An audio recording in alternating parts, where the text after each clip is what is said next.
আসসালামু আলাইকুম। আপনারা সবাই কেমন আছেন? আশা করি সবাই ভালোই আছেন। তো আমার কবুতরের খাবারটা শেষ। তো ভাবলাম যে খাবারটা কিনি, আজকে আমার কাজ নাই, তো এই জন্যে ভাবলাম খাবারটা কিনে আনি। তো খাবার কিনলাম, কি পরিমাণে কিনলাম কোনটা, আর কোনটার কি দাম আমাদের এই বগুড়ায়, আর কয় কেজির মোটমাট কয় কেজির খাবার কিনলাম, এটা আপনাদের একটু দেখানোর জন্য করলাম। আর খাবার কি প্রসেসে আপনারা মিক্সার করবেন, যারা আলাদা করে কিনেন, নতুন যারা আছেন, পুরাতনরা তো অবশ্যই জানে যারা কবুতর উড়ায়, আর যারা নতুন আছেন তারা হয়তো দেখলে একটু হয়তো কিছু শিখতে পারবেন। অবশ্যই সব কিছুতেই শেখার একটু হালকা কিছু আছেই। তো এই যে আমি গমটা নিছি, গম আমার থেকে 45 টাকা কেজি নিল। গম 45 টাকা কেজি নিছে, গম নিছি আপনার 10 কেজি। এই যে দেখেন গমটা, আপনাদের এলাকায় কত করে সেটা একটু জানায়েন, আর কোন এলাকা সেটাও জানায়েন। এই যে ধান আছে এখানে, ধান কোয়ালিটিটা আমার কাছে ভালো লাগেনি, তবুও কী করব, কবুতরকে খাওয়াতেই হবে। এই দেখেন চিটা একটু বেশি আছে। ধান আপনার নিল আমার কাছ থেকে 36 টাকা কেজি। ধান আমি মোটমাট নিছি হচ্ছে, এখানে 6 আছে, 9 কেজি নিছি। আর 3 কেজি আপনার যেগুলা বাইরে ছাড়া থাকে, বলতে বাচ্চা যেগুলা সারি উড়ানোর জন্য, ওগুলা খাওয়ানোর জন্যে 2 কেজি 3 কেজি ধান আর 2 কেজির মিক্সার নিছি, নিয়ে ওটা মিক্স করছে, ওটাও দেখাবো নি। তো ধান নিচে আপনার এখানে আছে 6 কেজি, 36 টাকা করে কেজি পড়ছে। তারপর আছে এই যে সরিষা, সরিষা এই সরিষা আপনার আমার কাছ থেকে নিল 120 টাকা কেজি। সরিষা সম্ভবত 1 কেজি নিছি। তারপর এখানে আছে আকরা, আকরা বলেন, রেজা বলেন, অনেক কেউ রেজা নামেও চেনে, আবার আকরা নামেও চেনে, আমি আকরাই বলি।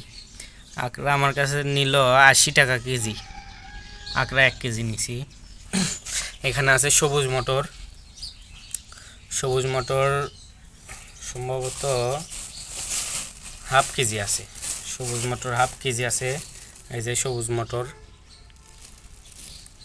সবুজ মটর নিল কত করে জানি, ওই 120 এইরকম হবে হয়তো। সবুজ মটর 120 না হয় 80 এইরকম কিছু একটা হবে, সঠিক খেয়াল নাই আমার। আর এটা শুধু মটর, এটা এই যে শুধু মটর, শুধু মটর নিচে আমার কাছে থেকে 70 টাকা কেজি, আমি ½ কেজি নিছি। আর এই যে বুট, বুট নিচে আমার কাছে থেকে 110 টাকা কেজি, ½ কেজি নিছি বুট। এখানে আছে খেরাচি, খেরাচি সম্ভবত 120 করে নিল, হ্যাঁ 120 করে নিছে সম্ভবত, 1 কেজি আছে খেরাচি। আর এই জায়গায় এই যে আমি আপনাদের প্রসেসটা বলবো, এই যে মুরগি খুব ডিস্টার্ব করে আমাকে সব সময়ই, কবুতরকে খাবার দিই আর কবুতরের খাবার বানাই, সব সময় ডিস্টার্ব করে। এই যে এখানে আছে ভুট্টা, ভুট্টা ভাঙ্গা, আমি আসলে এই যে এই ফ্যান দিয়েই এগুলো এই যে পরিষ্কার করি, এরকম করে উড়াই, উড়ালে আপনার এই যে যেগুলো ময়লা থাকে, তারপর চিটা থাকে, এগুলো এই যে পড়ে যায়। তো আমার 20 কেজির মতো খাবারের লিস্ট আছে। 20 কেজি খাবারের মধ্যে আপনার ধরেন বলতে গেলে 1-1.5 কেজি এই যে চিটাই বের হয়, মানে প্রচুর পরিমাণ চিটা থাকে। নতুন ভুট্টা ভাঙ্গা হইলে তখন অত চিটা থাকে না, এগুলো পুরাতন তো।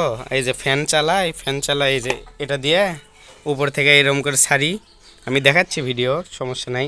আমার কাছে ভুট্টা ভাঙ্গাল নিচে হচ্ছে 40 টাকা কেজি, 5 কেজি নিছি ভুট্টা ভাঙ্গা। তো আমি একবারে মিক্সার করে আপনাদের দেখাচ্ছি। এই যে এখানে আমার আছে বাড়ির বাচ্চাগুলা, এই জায়গায় রেখে দিছি, সব ছাদের উপর তুলিনি আজকে, যেহেতু খাবার মিক্স করতেছি। উপরে তুললে অবশ্য বাসা চিনেই গেছে, আমি আরেকদিন কবুতরের ভিডিও করে দেখাবো নি। তো আমি মিক্সারগুলো বানায় আপনাদের দেখাই। তো দেখেন এই যে এইভাবে আমি ধানগুলো করি, মানে সব খাবারই আর কি বাতাস দিয়ে উড়াই। বাতাস দিয়ে উড়ালে হয় কি, চিটাগুলো এই যে পড়ে যাচ্ছে, দেখেন চিটা, দেখেন এই যে চিটাগুলো পড়ে যাচ্ছে, এই যে চিটা। তো এইভাবেই আর কি মূলত আমি খাবারগুলা সাফ করি, ময়লা সাফ করি, কারণ ময়লা থাকলে কবুতরের পেট আপনার খারাপ হতে পারে, তখন পায়খানার কবুতরের মলের অনেক গন্ধ হবে। তো এই জন্য আর কি একটু কষ্ট হলেও কবুতর যেন ঠিক থাকে এটাই চাই আর কি। তো আমি মিক্সার করার পরে একবার দেখাচ্ছি, সমস্যা নেই। আরেকটা জিনিস দেখাতে মনে ছিল না, তা হচ্ছে এই যে মসুর ডাল।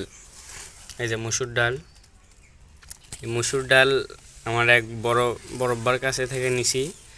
তো বড়ব্বা 100 টাকা কেজি নিছে, বাজারে সম্ভবত 110-20 এইরকম হবে। তো মসুর ডালের কোয়ালিটিটা মাশাআল্লাহ দেখেন, মানুষ যেটা খায় আর কি ওই মসুর ডালই। এটা নিছি 1 কেজি। তো এগুলা এখন মিক্সার করব, দেখি মিক্সার করে আপনাদের দেখাচ্ছি। তো এই যে ফাইনাল লুকটা আপনাদের দেখাই, এই যে দেখেন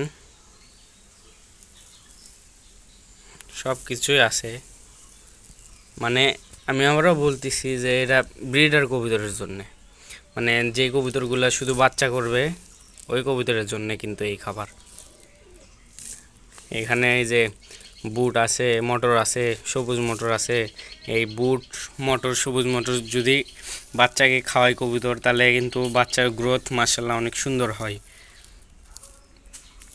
তো আমার টাকা সব মিলিয়ে হয়তো 1500-র মতো লাগছে এই খাবারটা বানাতে।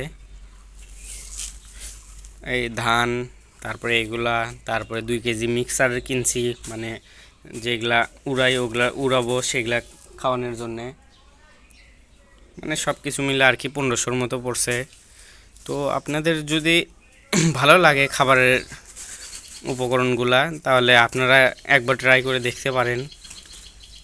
বা যদি কবুতরকে আপনারা ঠিকমতো খাবার দেন, এগুলা খাবার যদি ঠিকমতো দেন, তাহলে বাচ্চা মাশাআল্লাহ অনেক সুন্দর হবে।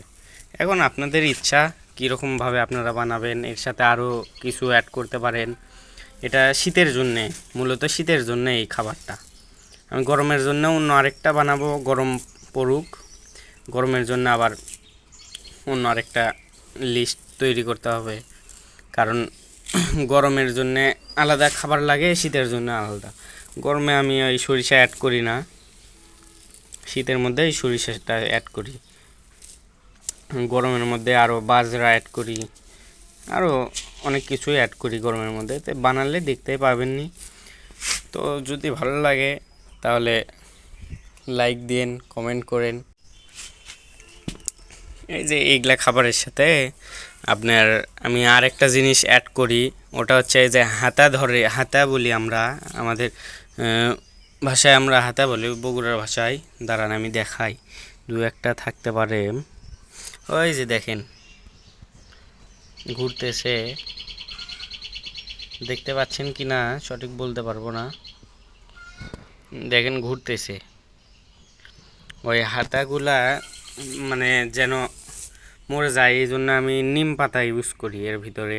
নিম পাতা দিয়ে পুরো মিক্স করে দিই। আগের বার দিছিলাম, এবার যেহেতু নিম পাতা আমি পালাম না খুঁজে, তো এই জন্যে এবার দিতেও পারলাম না। আমি ধানেও দিছিলাম নিম পাতা, ধানেও দিছিলাম এর আগে, আর মিক্সারেও দিছিলাম। এবার যেহেতু নিম পাতা খুঁজে পাইনি, সেই জন্য দিতে পারলাম না। তো আপনাদের ওই জায়গায় থাকলে একবার দিয়ে দেখতে পারেন কী রকম হয়। আশা করি হাতা ওইরকম ইয়ে করবে না, আমি দিছিলাম যেহেতু আগের বার, অত সমস্যা হয়নি। তো দেখতে পারেন আপনারা। আর আমি হ্যাঁ, ওই যে যেগুলো উপরে ইয়ে করছি ওগুলার খাবারটা দেখায় আপনাদের নিয়ে আসে।